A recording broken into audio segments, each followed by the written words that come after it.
ಸತ್ಯಕ್ಕೆ ದೂರವಾದದ್ದು. ಒಬ್ಬ ಮನುಷ್ಯನ ಮೇಲೆ ಎಷ್ಟು ಮಟ್ಟಿಗೆ ಟಾರ್ಗೆಟ್ ಮಾಡ್ಬೋದು, ಒಬ್ಬ ಬೆಳೆಯೋನ್ನ ಎಷ್ಟು ಮಟ್ಟಿಗೆ ಅವನ್ನ ಕುಗ್ಗಿಸ್ಬೋದು, ಒಬ್ಬ ಸಾಮಾಜಿಕ ಕಳಕಳಿಗಳನ್ನ ಬಡವರಿಗೆ ಕೆಲಸ ಮಾಡ್ಬೇಕನ್ನೋನ್ನ ಎಷ್ಟು ಮಟ್ಟಿಗೆ ಕುಗ್ಗಿಸ್ಬೋದು, ಆ ಕೆಲಸವನ್ನ ಆಯಪ್ಪ ಮಾಡ್ತಾ ಇದ್ದಾರೆ. ಆಯ್ತಾ? ಇದಕ್ಕೆ ಕಾನೂನಿದೆ, ಕೋರ್ಟ್ ಇದೆ, ಚುನಾವಣಾ ಆಯೋಗ ಇದೆ, ತೀರ್ಮಾನ ಮಾಡ್ತದೆ. ಸತ್ಯಕ್ಕೆಲ್ಲ ತಲೆ ಬಾಗಲೇಬೇಕಲ್ಲ. ಸತ್ಯ ಯಾವುದು ಅಂತ ಮುಂದಿನ ದಿನಗಳಲ್ಲಿ ಗೊತ್ತಾಗ್ತದೆ. ಇಲ್ಲ, ಇಲ್ಲಿವರೆಗೂ ಯಾವುದೇ ಸಹ ನನಗೆ ನೋಟಿಸ್ ಬಂದಿಲ್ಲ. ಅದೊಂದು ಪ್ರೊಸೀಜರ್. ಈಗ ಅವರು ನನ್ನ ಮೇಲೆ ಅಲಿಗೇಷನ್ ಮಾಡಿ ಕೇಸ್ ಹಾಕಿದ್ದಾರೆ. It's a step. ನಿಮ್ಗೆ ಗೊತ್ತಲ್ಲ ಕೋರ್ಟಲ್ ಸ್ಟೆಪ್. ಈಗ ಫಸ್ಟು ನೋಟಿಸ್ ಕೊಡ್ತಾರೆ, ಆಮೇಲೆ ಫಸ್ಟ್ ಆಫೀಸ್ ಅಬ್ಜೆಕ್ಷನ್ ಹಾಕ್ತಾರೆ, ಆಮೇಲೆ ನೋಟಿಸು, ಸಮನ್ಸು, ಅಬ್ಜೆಕ್ಷನ್ಸು, ಆ ಥರ ರೀತಿ ನೋಟಿಸ್ ಕೊಟ್ಟಿದ್ದಾರೆ ಅಂತ ಹೇಳಿದರೆ ಇವತ್ತಿನವರೆಗೂ ಅಧಿಕೃತವಾಗಿ ನನಗೆ ಯಾವುದೂ ನೋಟಿಸ್ ಬಂದಿಲ್ಲ. ನಾನು ಹೇಳ್ತಾ ಇದ್ದೀನಲ್ಲ ಮಾಧ್ಯಮ ಮುಂದೆ, I am very confident, I am 100% I am right, I am sure. ಅದಕ್ಕೆ ಕೇಳಿ, ಚುನಾವಣಾ ಆಯೋಗದ ಬಗ್ಗೆ ನಮಗೆ ಹೆಮ್ಮೆ ಇದೆ. ಚುನಾವಣಾ ಆಯೋಗದ ಬಗ್ಗೆ ಯಾರು ಅಲಿಗೇಷನ್ ಮಾಡೋಕ್ಕಾಗಲ್ಲ. ಚುನಾವಣೆಗೆ ಹದ್ದಿನ ಕಣ್ಣಿಂದ ಈ ಬಾರಿ ತುಂಬ ಅತಿ ಏನಂತಾರೆ ಅಚ್ಚುಕಟ್ಟಾಗಿ ಜಿಲ್ಲೆಯಲ್ಲಿ ಚುನಾವಣೆ ನಡೆದಿದೆ. ಚುನಾವಣಾ ಆಯೋಗ ಏನು ಕಣ್ಮುಚ್ಕೊಂಡು ಕೂತಿರ್ತದ? ಚುನಾವಣೆಗೆ ಚರ್ಚಿಸಿ ನೀಟಾಗಿ ಉತ್ತರ ಕೊಟ್ಟಿರ್ತಾರೆ. ಚುನಾವಣೆಗೆ ಕೇಳ್ಕೊಳ್ಳಿ, ಅವರು ಮಾಹಿತಿ ಕೊಡ್ತಾರೆ ಚುನಾವಣಾ ಆಯೋಗದವರು. ಈಗ ಇಲ್ಲಿ ಸಲದ ಈಗ ನಾನು ಒಂದು 2-3 ತಿಂಗಳ ಬಗ್ಗೆ ಮೆಲ್ಕಾಕಕ್ಕೆ ಹೋಗ್ತೀನಿ ಹಿಂದ್ಗಡೆದು ನನ್ನ ಬಗ್ಗೆ ಫಸ್ಟ್ ಅಲಿಗೇಷನ್ ಮಾಡಿದ್ರು. ಇನ್ನೂ ಪಾಪ ನಾನು ಇನ್ನೂ ಸಂಸದನಾಗಿ ಆಯ್ಕೆನೇ ಆಗಿರಲಿಲ್ಲ. ನಾನಿನ್ನು ಅವಾಗ ತಾನೇ ನಾವೆಲ್ಲ ಚುನಾವಣೆ ಮುಗಿಸಿ 2-3ನೇ ಹಂತದ ಚುನಾವಣೆ ನಡೀತಾ ಇತ್ತು. ನಾನು ಅವಾಗಲೇ ನನ್ನ ಮೇಲೆ ಅಲಿಗೇಷನು, ನನಗೆ ಯಾವಾಗ ಗೆಲ್ತಾರೆ ಅನ್ನೋದು ಮುನ್ಸೂಚನೆ ಗೊತ್ತಾಯಿತು. ಇವ್ರು ಸರಿ ಇಲ್ಲ, ಇವರು ಪೆನ್ಡ್ರೈವ್ ಹಂಚಿದ್ದಾರೆ, ಅದು ಮಾಡಿದ್ದಾರೆ, ಇದು ಮಾಡಿದ್ದಾರೆ ಅಂತ ಯಾವುದಾದ್ರೂ ಪ್ರೂವ್ ಆಯಿತಾ? ನನ್ನ ಮೇಲೆ ಡಿ ಕೆ ಸಾಹೇಬ್ರ ಮೇಲೆ ಅದು ಯಾವುದೋ ಒಂದು ಅಲಿಗೇಷನ್ ಮಾಡಿದ್ರು, ಪ್ರೂವ್ ಆಯಿತಾ? ಇಲ್ಲ. ನೀವು ನೋಡ್ತಾ ಇದ್ದಾರೆ ವೈಯಕ್ತಿಕವಾಗಿ ಆ ಆ್ಯಪ್ ನನ್ನ ಟಾರ್ಗೆಟ್ ಮಾಡ್ತಾ ಇದ್ದಾರೆ. ಮಾಡಲಿ, I am very ready, I am very confident. ಆಯಿತಾ? ಏನು ಹೇಳ್ತಾರಲ್ಲ, ಹಿಂದಿನ ಬಾಕ್ಲಿಂದ ಬರೋದಲ್ಲ, ನೇರ ಬರಬೇಕು ಚರ್ಚೆಗೆ, ನೇರವಾಗಿ ಬರಬೇಕು ದಾಖಲೆ ತೊಗೊಂಡು. ಯಾವುದೋ ಈಗ ನೋಡಿದೆ ನಾನು, ನಮ್ಮ ಬೇರೆ ಹಾಸನ ಪ್ರೆಸ್ನವ್ರು ಕಳಿಸಿದ್ರು, ಟ್ಯಾಕ್ಸ್ ಪೇ ರೆಸಿಪ್ಟನ್ನ ತೋರಿಸ್ಬಿಟ್ಟು ಅಂಥದ್ದು ಇವರು ಅಷ್ಟು ಕೋಟಿಗಿದೆ ಇಷ್ಟು ಕೋಟಿಗಿದೆ ಅಂದರೆ ಒಂದು ಕಾಮನ್ ಸೆನ್ಸ್ ಬೇಡ ಅವರ ವಕೀಲರಾಗಿ. ಟ್ಯಾಕ್ಸ್ ಪೇ ರೆಸಿಪ್ಟ್ ತೋರಿಸ್ತಾರಂತಲ್ಲ, ನಾವು ಮಾರಾಟ ಮಾಡಿರೋ ಜಾಗದನ್ನೆಲ್ಲ ತೋರಿಸ್ತಾರಂತಲ್ಲ, ಮಾರಾಟ ಮಾಡಿರೋದನ್ನ ಅಫಿಡವಿಟಲ್ಲಿ ತೋರಿಸ್ಬೇಕಂದ್ರೆ ಅದ್ರ ಕಾನೂನಲ್ಲಿ ಇದೆಯಾ? ನಮ್ಮ ತಂಗಿ ಕೊಟ್ಟಿರೋದನ್ನ ನಾವು ಅಫಿಡವಿಟಲ್ಲಿ ತೋರಿಸ್ಬೇಕಂದ್ರೆ ಕಾನೂನಲ್ಲಿ ಇದೆಯಾ? ನನಗೆ ಯಾರು ಡಿಪೆಂಡೆಂಟು? ನನ್ನ ಹೆಂಡತಿ. ನನ್ನ ತಪ್ಪಿದೆಯಾ? ನನ್ನ ಹೆಂಡತಿದಲ್ಲಿ ಯಾವುದಾದ್ರು ಲೋಪದೋಷ ಇದೆಯಾ? ಕೇಳಿ, ಉತ್ತರ ಕೊಡ್ತೀನಿ. ಇವರು ನಮ್ಮ ಕುಟುಂಬದವ್ರನ್ನೆಲ್ಲ ತಂದು ಯಾಕೆ ತರಬೇಕು? ಇದನ್ನು ನಾನು ನೋಡ್ತಾ ಇದ್ದೀನಿ, ಸೂಕ್ಷ್ಮವಾಗಿ ಗಮನಿಸ್ತಾ ಇದ್ದೀನಿ. ಇದು ಹೀಗೆ ಮುಂದುವರೆದ್ರೆ ಮಾನನಷ್ಟ ಮೊಕದ್ದಮೆ ಮುಂಚೆ ಒಂದ್ಸಲ ಎಚ್ಚರಿಕೆ ಕೊಟ್ಟಿದ್ದೆ. ಯಾಕೆ ಸುಮ್ಮನೆ ನಮ್ಗೆ ಯಾಕೆ ಬೇಕು ಅಂತ ನಾನು ಸುಮ್ಮನಿದ್ದೆ. ಮುಂದಿನ ದಿನಗಳಲ್ಲಿ ನಾನು ಏನನ್ನ ತೋರಿಸ್ತೀನಿ. ಇವತ್ತು ಕೆಣಕಿದ್ದಾರೆ ನನ್ನ, ಅದ್ರ ಬಗ್ಗೆ ನಾನು ಮುಂದಕ್ಕೆ ತೋರಿಸ್ತೀನಿ, ಉತ್ತರ ಕೊಡ್ತೀನಿ ಕಾನೂನು ಮುಖಾಂತರ. ಏನು ಹೇಳಿದ್ನಲ್ಲ, ಕಾನೂನು ಮುಖಾಂತರ ಅವ್ರಿಗೆ ಉತ್ತರ ಕೊಡ್ತೀನಿ ನಾನು.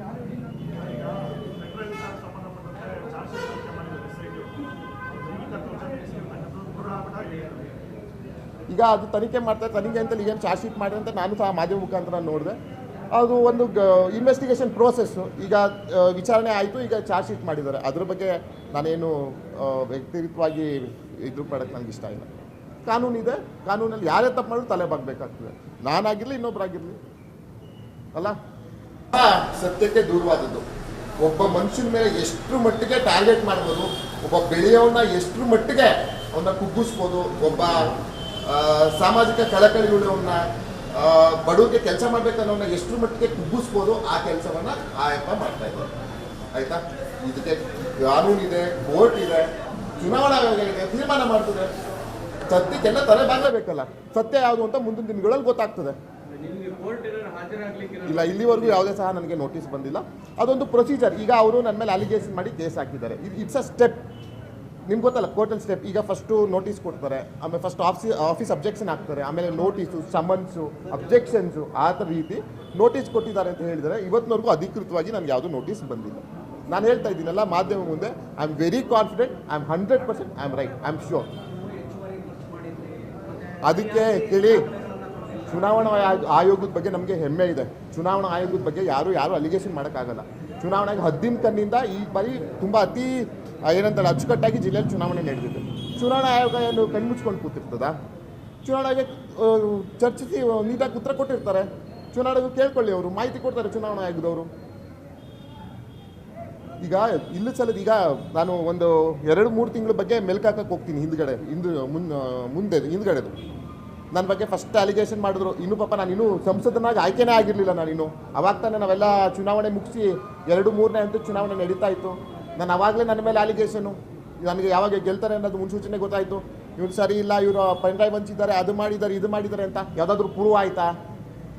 ನನ್ನ ಮೇಲೆ ಡಿ ಕೆ ಸಾಹೇಬ್ರ ಮೇಲೆ ಅದು ಯಾವುದೋ ಒಂದು ಅಲಿಗೇಷನ್ ಮಾಡಿದ್ರು, ಪ್ರೂವ್ ಆಯಿತಾ? ಇಲ್ಲ. ನೀವು ನೋಡ್ತಾ ಇದ್ದಾರೆ ವೈಯಕ್ತಿಕವಾಗಿ ಆ ಆ್ಯಪನ್ನು ಟಾರ್ಗೆಟ್ ಮಾಡ್ತಾ ಇದ್ದಾರೆ. ಮಾಡಲಿ, I am very ready, I am very confident. ಆಯಿತಾ? ಏನು ಹೇಳ್ತಾರಲ್ಲ, ಹಿಂದಿನ ಬಾಗಿಲಿಂದ ಬರೋದಲ್ಲ, ನೇರ ಬರಬೇಕು ಚರ್ಚೆಗೆ, ನೇರವಾಗಿ ಬರಬೇಕು ದಾಖಲೆ ತೊಗೊಂಡು. ಯಾವುದೋ ಈಗ ನೋಡಿದೆ ನಾನು, ನಮ್ಮ ಬೇರೆ ಹಾಸನ ಪ್ರಶ್ನೆ ಕಳಿಸಿದ್ರು, ಟ್ಯಾಕ್ಸ್ ಪೇ ರೆಸಿಪ್ಟನ್ನ ತೋರಿಸ್ಬಿಟ್ಟು ಅಂಥದ್ದು ಇವರು ಅಷ್ಟು ಕೋಟಿಗಿದೆ ಇಷ್ಟು ಕೋಟಿಗಿದೆ ಅಂದರೆ ಒಂದು ಕಾಮನ್ ಸೆನ್ಸ್ ಬೇಡ ಅವರ ವಕೀಲರಾಗಿ? ಟ್ಯಾಕ್ಸ್ ಪೇ ರೆಸಿಪ್ಟ್ ತೋರಿಸ್ತಾರಂತಲ್ಲ, ನಾವು ಮಾರಾಟ ಮಾಡಿರೋ ಜಾಗದನ್ನೆಲ್ಲ ತೋರಿಸ್ತಾರಂತಲ್ಲ, ಮಾರಾಟ ಮಾಡಿರೋದನ್ನ ಅಫಿಡವಿಟಲ್ಲಿ ತೋರಿಸ್ಬೇಕಂದ್ರೆ ಅದ್ರ ಕಾನೂನಲ್ಲಿ ಇದೆಯಾ? ನಮ್ಮ ತಂಗಿ ಕೊಟ್ಟಿರೋದನ್ನ ನಾವು ಅಫಿಡವಿಟಲ್ಲಿ ತೋರಿಸ್ಬೇಕಂದ್ರೆ ಕಾನೂನಲ್ಲಿ ಇದೆಯಾ? ನನಗೆ ಯಾರು ಡಿಪೆಂಡೆಂಟು? ನನ್ನ ಹೆಂಡತಿ. ನನ್ನ ತಪ್ಪಿದೆಯಾ? ನನ್ನ ಹೆಂಡತಿದಲ್ಲಿ ಯಾವುದಾದ್ರು ಲೋಪದೋಷ ಇದೆಯಾ? ಕೇಳಿ, ಉತ್ತರ ಕೊಡ್ತೀನಿ. ಇವರು ನಮ್ಮ ಕುಟುಂಬದವ್ರನ್ನೆಲ್ಲ ತಂದು ಯಾಕೆ ತರಬೇಕು? ಇದನ್ನು ನಾನು ನೋಡ್ತಾ ಇದ್ದೀನಿ, ಸೂಕ್ಷ್ಮವಾಗಿ ಗಮನಿಸ್ತಾ ಇದ್ದೀನಿ. ಇದು ಹೀಗೆ ಮುಂದುವರೆದ್ರೆ ಮಾನನಷ್ಟ ಮೊಕದ್ದಮೆ ಮುಂಚೆ ಒಂದ್ಸಲ ಎಚ್ಚರಿಕೆ ಕೊಟ್ಟಿದ್ದೆ. ಯಾಕೆ ಸುಮ್ಮನೆ, ನಮ್ಗೆ ಯಾಕೆ ಬೇಕು ಅಂದರೆ ನಾನು ಸುಮ್ಮನಿದ್ದೆ. ಮುಂದಿನ ದಿನಗಳಲ್ಲಿ ನಾನು ಏನನ್ನ ತೋರಿಸ್ತೀನಿ. ಇವತ್ತು ಕೆಣಕಿದ್ದಾರೆ ನನ್ನ, ಅದ್ರ ಬಗ್ಗೆ ನಾನು ಮುಂದಕ್ಕೆ ತೋರಿಸ್ತೀನಿ, ಉತ್ತರ ಕೊಡ್ತೀನಿ ಕಾನೂನು ಮುಖಾಂತರ. ಏನು ಹೇಳಿದ್ನಲ್ಲ, ಕಾನೂನು ಮುಖಾಂತರ ಅವ್ರಿಗೆ ಉತ್ತರ ಕೊಡ್ತೀನಿ ನಾನು.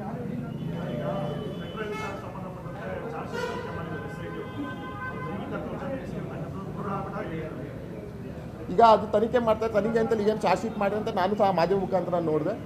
ಅದು ಒಂದು ಇನ್ವೆಸ್ಟಿಗೇಷನ್ ಪ್ರೋಸೆಸ್ಸು. ಈಗ ವಿಚಾರಣೆ ಆಯಿತು, ಈಗ ಚಾರ್ಜ್ ಶೀಟ್ ಮಾಡಿದ್ದಾರೆ. ಅದ್ರ ಬಗ್ಗೆ ನಾನೇನು ವ್ಯಕ್ತಿಗತವಾಗಿ ಇದ್ರ ಮಾಡೋಕ್ಕೆ ನನಗೆ ಇಷ್ಟ ಇಲ್ಲ. ಕಾನೂನಿದೆ, ಕಾನೂನಲ್ಲಿ ಯಾರೇ ತಪ್ಪು ಮಾಡಿದ್ರು ತಲೆ ಬಾಗಬೇಕಾಗ್ತದೆ. ನಾನಾಗಿರಲಿ, ಇನ್ನೊಬ್ಬರಾಗಿರಲಿ ಅಲ್ಲ. ಸತ್ಯಕ್ಕೆ ದೂರವಾದದ್ದು. ಒಬ್ಬ ಮನುಷ್ಯನ ಮೇಲೆ ಎಷ್ಟು ಮಟ್ಟಿಗೆ ಟಾರ್ಗೆಟ್ ಮಾಡ್ಬೋದು, ಒಬ್ಬ ಬೆಳೆಯೋನ್ನ ಎಷ್ಟು ಮಟ್ಟಿಗೆ ಅವನ್ನ ಕುಗ್ಗಿಸ್ಬೋದು, ಒಬ್ಬ ಸಾಮಾಜಿಕ ಕಳಕಳಿಗಳನ್ನ ಬಡವರಿಗೆ ಕೆಲಸ ಮಾಡ್ಬೇಕನ್ನೋನ್ನ ಎಷ್ಟು ಮಟ್ಟಿಗೆ ಕುಗ್ಗಿಸ್ಬೋದು, ಆ ಕೆಲಸವನ್ನ ಆ ಯಪ್ಪ ಮಾಡ್ತಾ ಇದ್ದಾರೆ. ಆಯ್ತಾ? ಇದಕ್ಕೆ ಕಾನೂನಿದೆ, ಕೋರ್ಟ್ ಇದೆ, ಚುನಾವಣಾ ಆಯೋಗ ಇದೆ, ತೀರ್ಮಾನ ಮಾಡ್ತದೆ. ಸತ್ಯಕ್ಕೆಲ್ಲ ತಲೆ ಬಾಗಲೇಬೇಕಲ್ಲ. ಸತ್ಯ ಯಾವುದು ಅಂತ ಮುಂದಿನ ದಿನಗಳಲ್ಲಿ ಗೊತ್ತಾಗ್ತದೆ. ಇಲ್ಲ, ಇಲ್ಲಿವರೆಗೂ ಯಾವುದೇ ಸಹ ನನಗೆ ನೋಟಿಸ್ ಬಂದಿಲ್ಲ. ಅದೊಂದು ಪ್ರೊಸೀಜರ್. ಈಗ ಅವರು ನನ್ನ ಮೇಲೆ ಅಲಿಗೇಷನ್ ಮಾಡಿ ಕೇಸ್ ಹಾಕಿದ್ದಾರೆ. It's a step. ನಿಮ್ಗೆ ಗೊತ್ತಲ್ಲ, ಕೋರ್ಟಲ್ ಸ್ಟೆಪ್. ಈಗ ಫಸ್ಟು ನೋಟಿಸ್ ಕೊಡ್ತಾರೆ, ಆಮೇಲೆ ಫಸ್ಟ್ ಆಫೀಸ್ ಅಬ್ಜೆಕ್ಷನ್ ಹಾಕ್ತಾರೆ, ಆಮೇಲೆ ನೋಟಿಸು, ಸಮನ್ಸು, ಅಬ್ಜೆಕ್ಷನ್ಸು, ಆ ಥರ ರೀತಿ ನೋಟಿಸ್ ಕೊಟ್ಟಿದ್ದಾರೆ ಅಂತ ಹೇಳಿದರೆ ಇವತ್ತಿನವರೆಗೂ ಅಧಿಕೃತವಾಗಿ ನನಗೆ ಯಾವುದೂ ನೋಟಿಸ್ ಬಂದಿಲ್ಲ. ನಾನು ಹೇಳ್ತಾ ಇದ್ದೀನಲ್ಲ ಮಾಧ್ಯಮ ಮುಂದೆ, I am very confident, I am 100% I am right, I am sure. ಅದಕ್ಕೆ ಕೇಳಿ, ಚುನಾವಣಾ ಆಯೋಗದ ಬಗ್ಗೆ ನಮಗೆ ಹೆಮ್ಮೆ ಇದೆ. ಚುನಾವಣಾ ಆಯೋಗದ ಬಗ್ಗೆ ಯಾರು ಅಲಿಗೇಷನ್ ಮಾಡೋಕ್ಕಾಗಲ್ಲ. ಚುನಾವಣೆಗೆ ಹದ್ದಿನ ಕಣ್ಣಿಂದ ಈ ಬಾರಿ ತುಂಬ ಅತಿ ಏನಂತಾರೆ ಅಚ್ಚುಕಟ್ಟಾಗಿ ಜಿಲ್ಲೆಯಲ್ಲಿ ಚುನಾವಣೆ ನಡೆದಿದೆ. ಚುನಾವಣಾ ಆಯೋಗ ಏನು ಕಣ್ಮುಚ್ಕೊಂಡು ಕೂತಿರ್ತದ? ಚುನಾವಣೆಗೆ ಚರ್ಚಿಸಿ ನೀಟಾಗಿ ಉತ್ತರ ಕೊಟ್ಟಿರ್ತಾರೆ. ಚುನಾವಣೆಗೆ ಕೇಳ್ಕೊಳ್ಳಿ, ಅವರು ಮಾಹಿತಿ ಕೊಡ್ತಾರೆ ಚುನಾವಣಾ ಆಯೋಗದವರು. ಈಗ ಇಲ್ಲ ಸಲದ ಈಗ ನಾನು ಒಂದು 2-3 ತಿಂಗಳ ಬಗ್ಗೆ ಮೆಲ್ಕಾಕಕ್ಕೆ ಹೋಗ್ತೀನಿ ಹಿಂದ್ಗಡೆದು. ನನ್ನ ಬಗ್ಗೆ ಫಸ್ಟ್ ಅಲಿಗೇಷನ್ ಮಾಡಿದ್ರು. ಇನ್ನೂ ಪಾಪ ನಾನು ಇನ್ನೂ ಸಂಸದನಾಗಿ ಆಯ್ಕೆನೇ ಆಗಿರಲಿಲ್ಲ. ನಾನಿನ್ನು ಅವಾಗ ತಾನೇ ನಾವೆಲ್ಲ ಚುನಾವಣೆ ಮುಗಿಸಿ 2-3ನೇ ಹಂತದ ಚುನಾವಣೆ ನಡೀತಾ ಇತ್ತು. ನಾನು ಅವಾಗಲೇ ನನ್ನ ಮೇಲೆ ಅಲಿಗೇಷನು, ನನಗೆ ಯಾವಾಗ ಗೆಲ್ತಾರೆ ಅನ್ನೋದು ಮುನ್ಸೂಚನೆ ಗೊತ್ತಾಯಿತು. ಇವ್ರು ಸರಿ ಇಲ್ಲ, ಇವರು ಪೆನ್ ಡ್ರೈವ್ ಹಂಚಿದ್ದಾರೆ, ಅದು ಮಾಡಿದ್ದಾರೆ, ಇದು ಮಾಡಿದ್ದಾರೆ ಅಂತ ಯಾವುದಾದ್ರೂ ಪ್ರೂವ್ ಆಯಿತಾ? ನನ್ನ ಮೇಲೆ ಡಿ ಕೆ ಸಾಹೇಬ್ರ ಮೇಲೆ ಅದು ಯಾವುದೋ ಒಂದು ಅಲಿಗೇಷನ್ ಮಾಡಿದ್ರು, ಪ್ರೂವ್ ಆಯಿತಾ? ಇಲ್ಲ. ನೀವು ನೋಡ್ತಾ ಇದ್ದಾರೆ ವೈಯಕ್ತಿಕವಾಗಿ ಆ ಆ್ಯಪನ್ನು ಟಾರ್ಗೆಟ್ ಮಾಡ್ತಾ ಇದ್ದಾರೆ. ಮಾಡಲಿ, I am very ready, I am very confident. ಆಯಿತಾ? ಏನು ಹೇಳ್ತಾರಲ್ಲ, ಹಿಂದಿನ ಬಾಗಿಲಿಂದ ಬರೋದಲ್ಲ, ನೇರ ಬರಬೇಕು ಚರ್ಚೆಗೆ, ನೇರವಾಗಿ ಬರಬೇಕು ದಾಖಲೆ ತೊಗೊಂಡು. ಯಾವುದೋ ಈಗ ನೋಡಿದೆ ನಾನು, ನಮ್ಮ ಬೇರೆ ಹಾಸನ ಪ್ರಶ್ನೆ ಕಳಿಸಿದ್ರು, ಟ್ಯಾಕ್ಸ್ ಪೇ ರೆಸಿಪ್ಟನ್ನ ತೋರಿಸ್ಬಿಟ್ಟು ಅಂಥದ್ದು ಇವರು ಅಷ್ಟು ಕೋಟಿಗಿದೆ ಇಷ್ಟು ಕೋಟಿಗಿದೆ ಅಂದರೆ ಒಂದು ಕಾಮನ್ ಸೆನ್ಸ್ ಬೇಡ ಅವರ ವಕೀಲರಾಗಿ? ಟ್ಯಾಕ್ಸ್ ಪೇ ರೆಸಿಪ್ಟ್ ತೋರಿಸ್ತಾರಂತಲ್ಲ, ನಾವು ಮಾರಾಟ ಮಾಡಿರೋ ಜಾಗದನ್ನೆಲ್ಲ ತೋರಿಸ್ತಾರಂತಲ್ಲ, ಮಾರಾಟ ಮಾಡಿರೋದನ್ನ ಅಫಿಡವಿಟಲ್ಲಿ ತೋರಿಸ್ಬೇಕಂದ್ರೆ ಅದ್ರ ಕಾನೂನಲ್ಲಿ ಇದೆಯಾ? ನಮ್ಮ ತಂಗಿ ಕೊಟ್ಟಿರೋದನ್ನ ನಾವು ಅಫಿಡವಿಟಲ್ಲಿ ತೋರಿಸ್ಬೇಕಂದ್ರೆ ಕಾನೂನಲ್ಲಿ ಇದೆಯಾ? ನನಗೆ ಯಾರು ಡಿಪೆಂಡೆಂಟು? ನನ್ನ ಹೆಂಡತಿ. ನನ್ನ ತಪ್ಪಿದೆಯಾ? ನನ್ನ ಹೆಂಡತಿದಲ್ಲಿ ಯಾವುದಾದ್ರು ಲೋಪದೋಷ ಇದೆಯಾ? ಕೇಳಿ, ಉತ್ತರ ಕೊಡ್ತೀನಿ. ಇವರು ನಮ್ಮ ಕುಟುಂಬದವ್ರನ್ನೆಲ್ಲ ತಂದು ಯಾಕೆ ತರಬೇಕು? ಇದನ್ನು ನಾನು ನೋಡ್ತಾ ಇದ್ದೀನಿ, ಸೂಕ್ಷ್ಮವಾಗಿ ಗಮನಿಸ್ತಾ ಇದ್ದೀನಿ.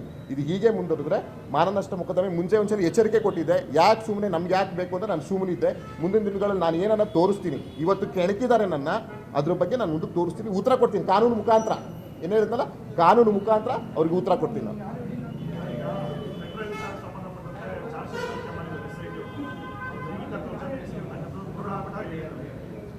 ಈಗ ಅದು ತನಿಖೆ ಮಾಡ್ತಾರೆ, ತನಿಖೆ ಅಂತ ಏನು ಚಾರ್ಜ್ ಶೀಟ್ ಮಾಡಿ ಅಂತ ನಾನು ಸಹ ಮಾಧ್ಯಮ ಮುಖಾಂತರ ನೋಡಿದೆ. ಅದು ಒಂದು ಇನ್ವೆಸ್ಟಿಗೇಷನ್ ಪ್ರೋಸೆಸ್ಸು. ಈಗ ವಿಚಾರಣೆ ಆಯಿತು, ಈಗ ಚಾರ್ಜ್ ಶೀಟ್ ಮಾಡಿದ್ದಾರೆ. ಅದ್ರ ಬಗ್ಗೆ ನಾನೇನು ವ್ಯಕ್ತಿಗತವಾಗಿ ಇದ್ರ ಮಾಡೋಕ್ಕೆ ನನಗೆ ಇಷ್ಟ ಇಲ್ಲ. ಕಾನೂನಿದೆ, ಕಾನೂನಲ್ಲಿ ಯಾರೇ ತಪ್ಪು ಮಾಡಿದ್ರು ತಲೆ ಬಾಗಬೇಕಾಗ್ತದೆ, ನಾನಾಗಿರಲಿ ಇನ್ನೊಬ್ಬರಾಗಿರಲಿ ಅಲ್ಲ.